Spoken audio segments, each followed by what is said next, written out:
চোখে দেখতে সুন্দর হলে খেতেও কিন্তু খুব ভালো লাগে। আর বাচ্চারা কিন্তু একই জিনিস খেয়ে খেয়ে অনেক সময় বোরও হয়ে যায়। আর এই বোর মেটানোর জন্যই একটা জিনিসকে একটু যদি অন্যরকমভাবে তৈরি করে দেন তাহলে ওরা কিন্তু খুব খুশি হয়ে খাবে। সেরকমই একটা রেসিপি আপনাদের সাথে শেয়ার করছি। রেসিপিটি ভালো লাগলে লাইক দিয়ে সবার সাথে শেয়ার করে দিবেন, যাতে সবাই এইভাবে করে বাচ্চাদেরকে বানিয়ে খাওয়াতে পারে। আর আমার চ্যানেলটাকে সাবস্ক্রাইব করে রাখবেন নিত্য নতুন রেসিপি পেতে হলে। কয়েক পিস ব্রেড নিয়েছি।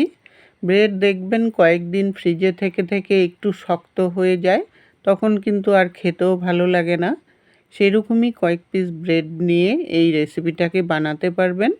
খুবই সুন্দর একটা রেসিপি, যেমন হেলদিও সেরকম খেতেও খুব ভালো লাগে। ব্রেডগুলোকে এখন টুকরো টুকরো করে নেব। এক পিস ব্রেডকে 4 টুকরো করব। আপনারা ইচ্ছা করলে আধা করেও ব্রেডটাকে বানাতে পারেন, তবে একটা টুকরো টুকরো করে দিলে সুন্দর একটা পিৎজার মতো হয়ে যাবে ব্রেডটা। সকালবেলা ঘুম থেকে উঠেই কিন্তু মাদের একটা হেডেক হয়ে যায়, বাচ্চাদের টিফিনে কি দেবে। ব্রেড কিন্তু সবার বাড়িতেই ফ্রিজে পড়ে থাকে। এই রেসিপিটা যে বানাচ্ছি সব ঘরে থাকা জিনিস দিয়েই বানাতে পারবেন। খুবই কম সময় লাগে এটা বানাতে, আর দেখতেও যেমন ভালো লাগে, খেতেও কিন্তু আরও ভালো লাগে। বাড়িতে কোনো গেস্ট আসলে বা বাচ্চাদের টিফিনেও কিন্তু এই রেসিপিটাকে দিতে পারেন। সবগুলো ব্রেড মিডিল থেকে আধা করে, আবার মিডিলে টুকরো করে 4 টুকরো করে নিলাম। এখন ব্রেডগুলোকে একটা সাইডে রেখে একটা বাটির মধ্যে আমি 2টো ডিম নিয়েছি। ডিম 2টো ভেঙে নেব। আপনারা ইচ্ছা করলে 2টো, 3টা, 4টা, যে মানে যত বেশি ডিম দিবেন তত খেতে কিন্তু আরও ভালো হবে। আমি 2টো ডিমেই, কম ডিমে কিভাবে একটা সুন্দর রেসিপি বানানো যায় তারই পদ্ধতি দেখাচ্ছি। এখন ডিমের মধ্যে স্বাদ অনুসারে নুন দিয়ে দিলাম, আর হাফ চামচ গোলমরিচের গুঁড়ো দিয়ে দিলাম। বাচ্চারা যদি ঝাল খেতে না পারে তাহলে গোলমরিচের গুঁড়োটা একটু কম করে দিবেন, বাকি কাঁচামরিচও দিতে পারেন। এখন ডিমটাকে ভালো করে ফেটিয়ে নেব প্রথমে, যাতে ডিমটা ভালো করে ফেটানো হয়। ডিমটা যখন ভালো করে মেশানো হয়ে গেল, তখন এটার মধ্যে আমি আগের থেকে একটা সেদ্ধ করা আলু রেখেছিলাম, ওই আলুটাকে এখন গ্রেট করে দিব। এই আলুটা দেওয়ার জন্য একটা সফট হবে, আর এটা একটা বেশ মোটা হয়ে হবে জিনিসটা। আর আলু তো বাচ্চারা খেতে খুবই ভালোবাসে, তাই আলুটাকে কিন্তু অবশ্যই দিবেন। গ্রেট করে আলুটাকে দেওয়ার পর এখানে কিছু আমি সবজি নিয়েছি। পেঁয়াজ কুচি, আদা কুচি, লঙ্কা কুচি, টমেটো কুচি আর গাজর নিয়েছি গ্রেট করে। আপনারা ইচ্ছা করলে এটার মধ্যে ক্যাপসিকামও দিতে পারেন, বাঁধাকপিও দিতে পারেন, যে যেমন সবজি খেতে ভালোবাসে সেরকমভাবে দিতে পারেন। সব কিছু এখন ডিমের সাথে মিশিয়ে নেব। পেঁয়াজটাও কিন্তু একটু বেশি করে দিবেন, তাহলে খেতে কিন্তু খুব ভালো লাগবে। আর অনেক বাচ্চারা কিন্তু গাজর পছন্দ করে না, কিন্তু গাজর খাওয়া খুবই দরকার। তাই গাজরটা যাতে কামড়ে না পড়ে সেরকমভাবে এই জন্য গ্রেট করে দিলে আর কামড়েও পড়বে না, বুঝতেও পারবে না। এখন সব কিছু উপকরণ ডিমের সাথে খুব ভালো করে মিশিয়ে নেব। এই মিশ্রণটা কিন্তু খুবই ভালো করে মেশাতে হবে, যাতে সব কিছুর সাথে ডিমটা ভালো করে লেগে যায়।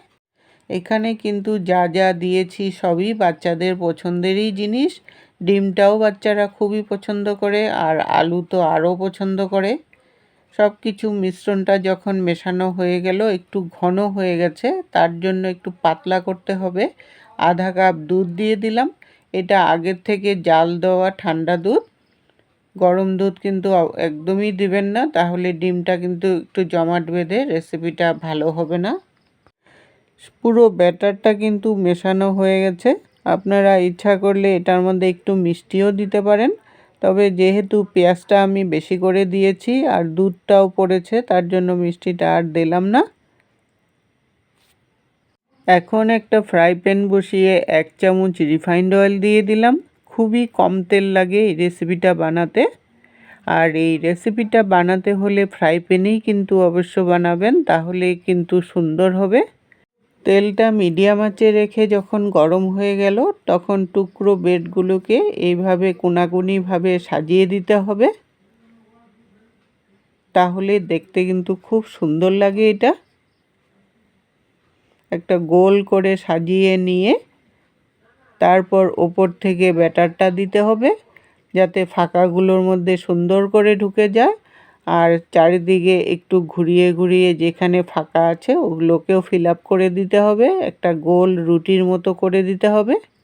আর ব্যাটারটা দেওয়ার সময় একটু নেড়ে দিবেন, তাহলে সব সবজিগুলোও কিন্তু ব্যাটারের সাথে ভালোভাবে উঠে যাবে আর ফাঁকাগুলোর মধ্যেও সবজি ঢুকে যাবে।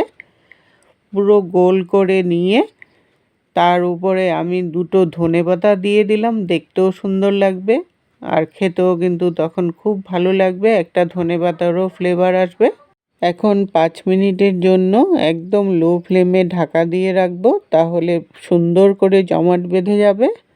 5 মিনিট পরে ঢাকনাটাকে উঠিয়ে নিলাম, এটা কিন্তু সুন্দরভাবে জমাট বেঁধে গেছে। ওই পেটটাকে উল্টিয়ে নিলাম, উল্টিয়ে নিয়ে সাইড থেকে একটু তেল দিয়ে দিবেন, তাহলে এই পিঠটাও সুন্দর করে হয়ে যাবে। এখন এটাও আমি 5 মিনিটের জন্য লো ফ্লেমে ঢাকা দিয়ে রাখবো, তাহলে এদিকটাও সুন্দর করে হয়ে যাবে। 5 মিনিট পরে ঢাকনাটাকে উঠিয়ে নিলাম, তারপর এইভাবে উল্টিয়ে পাল্টিয়ে 2-3 বার একটু ভেজে নেবেন, হালকা ব্রাউন কালার যতক্ষণ না হয়ে যায়। এটাকে কিন্তু এখন খন্তা লাগাবেন না, একবারে উল্টিয়ে উল্টিয়ে এটাকে ভাজবেন, তাহলে খন্তা লাগালে কিন্তু এটা ভেঙে যাওয়ার চান্স থাকবে। 2-3 বার উল্টিয়ে পাল্টিয়ে ভাজার পর যখন হালকা ব্রাউন কালার হয়ে গেল তখনই নামিয়ে নিলেই আমার ব্রেড পিৎজা একদম রেডি হয়ে গেল। ওপর থেকে আপনারা ইচ্ছা করলে সস দিয়ে পরিবেশন করে নিতে পারেন, খেতে কিন্তু আরও দারুণ লাগবে। রেসিপিটি আপনাদের কেমন লাগলো বন্ধুরা কমেন্ট করে জানাবেন, অথবা আপনারা পিস পিস করেও কেটেও দিতে পারেন এটাকে। এতক্ষণ সঙ্গে থাকার জন্য আপনাদেরকে অসংখ্য ধন্যবাদ বন্ধুরা। আবার দেখা হবে নতুন রেসিপির সাথে। সুস্থ থাকুন, ভালো থাকুন।